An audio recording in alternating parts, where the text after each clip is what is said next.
जय श्री राम दोस्तों, स्वागत है आप सभी का सनातन धर्म यात्रा में। दोस्तों, पिछले वीडियो में आपने मनुस्मृति के चतुर्थ अध्याय के 30 श्लोकों को सुना और समझा। अब आइए चलते हैं मनुस्मृति के चतुर्थ अध्याय के 31वें श्लोक से लेकर 40वें श्लोक तक और आज इन श्लोकों को सुनने और समझने का प्रयास करेंगे। तो आइए सबसे पहले देखते हैं 31वां श्लोक। इसमें लिखा है, वेद विद्या व्रत स्नातम श्रोत्रिया ग्रह मेदिनः पूजेद कव्येन विपरीतांश वर्जयेत। अर्थात वेद विद्या व्रत स्नातान, वेदों के विद्वान ज्ञानी और जो ब्रह्मचर्य व्रत का पालन करके स्नातक बने हैं उनका, तथा श्रोतियान ग्रह मेदिना, वेद पाठी वेद ज्ञाता गृहस्थियों को हव्य कव्येन, भोज्य पदार्थों और वस्त्रदान आदि से पूजयित सत्कार करें। विपरीत चा वर्जयेत, और जो इनसे विपरीत है उन्हें छोड़ दें। अब इसकी अनुशीलन देखिए तो हव्य कव्य शब्दों का विवेचन हव्य कव्य के संबंध में परवर्ती टीकाकारों भाष्यकारों को पर्याप्त भ्रांति रही है। वे परवर्ती पौराणिक पुराणार्थों के आधार पर इन्हें मृतक पितृ श्राद्ध आदि के साथ जोड़ते हैं। मनुस्मृति में इनका अर्थ मृतक श्राद्ध आदि से संबंधित नहीं है। वस्तुतः बात यह है कि मनु मृतक श्राद्ध को मानते ही नहीं। यह इस श्लोक से भी सिद्ध है। यहाँ स्पष्टता जीवित विद्वानों को हव्य कव्य देने का कथन कर रहे हैं। अन्य प्रमाण दृष्टव्य है। तीसरे अध्याय का 81 से 82 और तीसरे अध्याय का 284वां श्लोक की समीक्षा। मनुस्मृति में इनके धातु अनुसारी अर्थ है, जैसा कि हुदानात बायो, जो धातु से यत प्रत्यय के योग से हव्य शब्द बनता है। यज्ञ प्रसंग में हव्य का अर्थ हवीशी आहुतियां देना है, जैसा कि निरुक्त 8/7 में लिखा है। किंतु व्यवहार में हव्यम अतव्यम द्रव्यम दाताव्यम दानादिकम वा। धार्मिक विद्वानों, जैसा कि चौथे अध्याय के 30 से 31 श्लोकों में को भोज्य पदार्थों का भोजन आदि का दान हव्य कहलाता है। उसके बाद कव्य शब्द कवि प्रतिपादिक से साद्वार्थ या हितार्थ में यत के योग से बनता है। कवि शब्द का अर्थ भी क्रांतदर्शी सूक्ष्म दृष्टा विद्वान होता है। दृष्टव्य दूसरे अध्याय का 126वां श्लोक पर इसकी अनुशीलन। कव्या क्रांत प्राशस्य विद्वांशा तेभ्यो हितानि कर्माणि कव्यानि। कव्य हितार्थ प्रदत्तम द्रव्यम, विद्वानों के हित के लिए दिए जाने वाले धन वस्त्र आदि दान कव्य कहलाते हैं। किंतु जहाँ हव्य कव्य का युग्म शब्द के रूप में प्रयोग होता है, वहाँ इसका समन्वित और विस्तृत अर्थ होता है। विद्वानों को दान में दिए जाने वाले भोजन, छादन, उपहार आदि संबंधी सभी पदार्थ। उसके बाद 32वां श्लोक देखते हैं। इसमें लिखा है, भिक्षा एवं बलि वैश्यदेव का विधान। इसमें लिखा है, शक्ति तो अपचमानेभ्यो दाताभ्यम ग्रह मेदिनः संविभागस्य भूतेभ्यः कर्तव्यो अनुपरोधतः। अर्थात ग्रह मेदिना, गृहस्थी को शक्तिता अपचमानेभ्यः, अपने हाथ से जो पका नहीं सकते ऐसे ब्रह्मचारी सन्यासी आदि को दातव्यम अन्न देना चाहिए। चा और अनुपरोधता, जिससे परिवार के भरण पोषण में बाधा न पड़े। इस प्रकार भूतेभ्य सविभागा कर्तव्यः, प्राणियों, असहाय, विकलांग आदि मनुष्यों तथा कुत्ता पक्षी आदि के लिए भोजन का भाग भी निकालना चाहिए। उसके बाद 33वां श्लोक है। इसमें लिखा है, भूख की अवस्था में राजा से धन ग्रहण। इसमें लिखा है, राजतो धर्म विच्छेद सीमांत स्नातका क्षुधा याज्ञातेन अविष्णो बारपी तवनति स्थिति। अर्थात स्नातका क्षुधा संशीधन, स्नातक भूख से पीड़ित होता हुआ राजता राजा से अपिवा अथवा याज्ञ अंत्यवासिना धर्म अनिवेक्षता, यजमान अथवा किसी शिष्य से धन मांग ले, अन्यथा तो इत स्थिति और किसी से नहीं मांगे, ऐसी मर्यादा है। उसके बाद 34वां श्लोक है। इसमें लिखा है, नासीदे स्नातको विप्रक्षुदा शक्ता कथंचन ना जीर्ण मल्य व दोषा भवेच्च विवेशति। अर्थात स्नातका विप्रः, स्नातक विद्वान, क्षुधा शक्त, भूत के वशीभूत होकर कथंचन कभी भी न सीदेत दुखी न हो, चा और विवेशति धन होने पर न जीर्ण मलवत भाषा भवेत, फटे पुराने और मैले कपड़ों में न रहे। अब इसके अनुशीलन देखिए तो 33 से 34 श्लोक निम्न कारणों से प्रक्षिप्त हैं। पहला है विषय विरोध। प्रस्तुत विषय का संकेत देने वाले श्लोक चौथे अध्याय के 13वें और चौथे अध्याय के 259वें श्लोक हैं।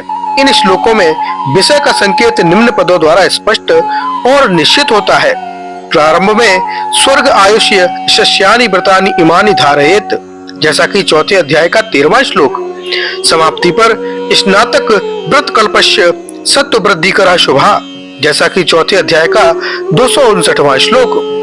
इन पदों से इस अध्याय के 13 से 259 श्लोकों का यह विषय निश्चित हुआ है कि इनमें ऐसे व्रतों का विधान होना चाहिए जो एक दृढ़ संकल्प के रूप में धारण किए जा सकते हों और वे स्वर्ग आयु तथा यशदायक हो तथा सत्व गुणवर्धक हो, अर्थात सत्व गुण की वृद्धि में उनका संबंध होना चाहिए।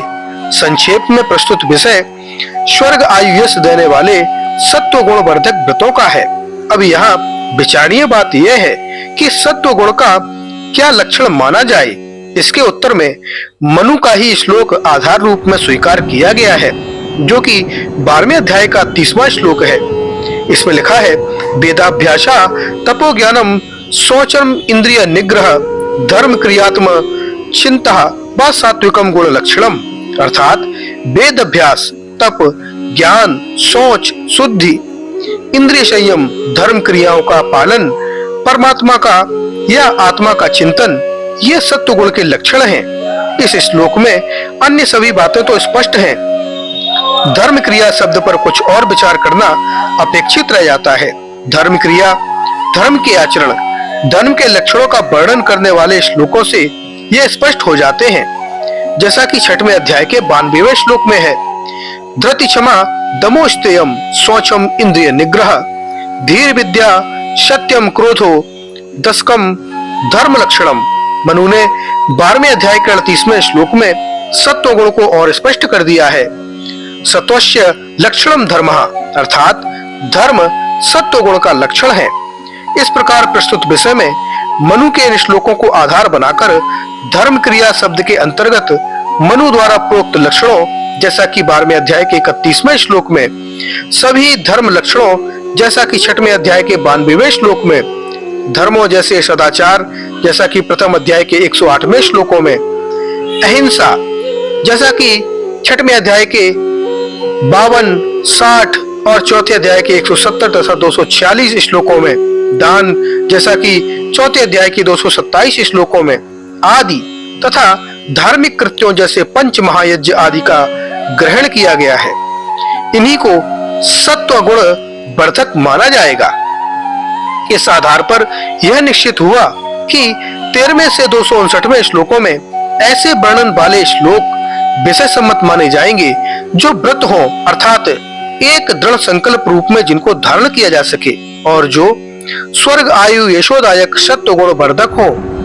इस कसौटी पर जो श्लोक पूरे नहीं उतरेंगे, इसका मतलब यह होगा कि वे मनु के विषय संकेत के अनुसार नहीं हैं, अतः वे विषय विरुद्ध हैं। इस आधार पे वे प्रक्षिप्त कहलाएंगे। 33 से 34 श्लोक विषय विरुद्ध हैं, क्योंकि इनका सत्व गुण वर्धन से और व्रतों से कोई संबंध नहीं है। दूसरा कारण है प्रसंग विरोध। यह श्लोक पूर्वापर प्रसंग विरुद्ध भी है। 21वें श्लोक में पंच महायज्ञों का विधान करके उसके अग्रिम श्लोकों में पंच महायज्ञों के विस्तृत वर्णन का प्रसंग शुरू किया था। तदनुसार 32वें में बलि वैश्वदेव यज्ञ का वर्णन है और 35वें में स्वाध्याय का कथन होने से ऋषि यज्ञ या ब्रह्म यज्ञ का निर्देश है। इस पूर्वापर यज्ञों के प्रसंग में स्नातक के क्षुधाकालीन कर्तव्यों का कथन करना अप्रासंगिक है। इस आधार पर भी यह श्लोक प्रक्षिप्त सिद्ध होते हैं। उसके बाद 35वां श्लोक है। इसमें लिखा है, स्वाध्याय में तत्पर रहना, क्लिप्त केशनम कश्म शुद्धांत शुक्लांबरम शुचि स्वाध्याय चैव युक्ता शांति आत्मन हितेषु चाह, अर्थात क्लिप्त केश नख शिशुम्भु केस नाखून और दाढ़ी कटवाता रहे, दांता संयमी रहे, शुक्लांबरा स्वच्छ वस्त्र धारण करे, शुचि शुद्धता रखे, चा और नित्यम स्वाध्याय चा आत्महितेषु युक्ता स्यात्, प्रतिदिन वेदों के स्वाध्याय और अपनी आत्मा की उन्नति में लगा रहे।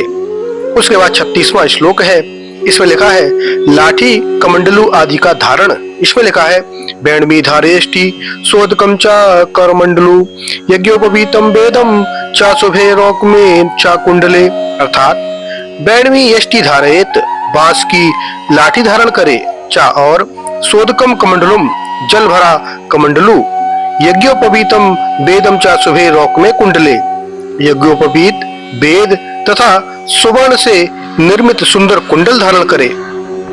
उसके बाद 37वां श्लोक है त्याज्य बातें। इसमें लिखा है निश्चितो धंतमादित्यम नास्तम यंत कदाचन नोपशिष्टम ताबारिष्यम न मध्यम नम शोगतम, अर्थात उद्यतम अस्तम यंतम आदित्यम कदाचन न इच्छते, उदय होते हुए अस्त होते हुए सूर्य को कभी न देखे, न उपसृष्टम न बारिष्ठम न नवशा मध्यम गतम, न ग्रहण लगे, न जल में प्रतिबिंब वाले, न आकाश के बीच में गले सूर्य को देखे।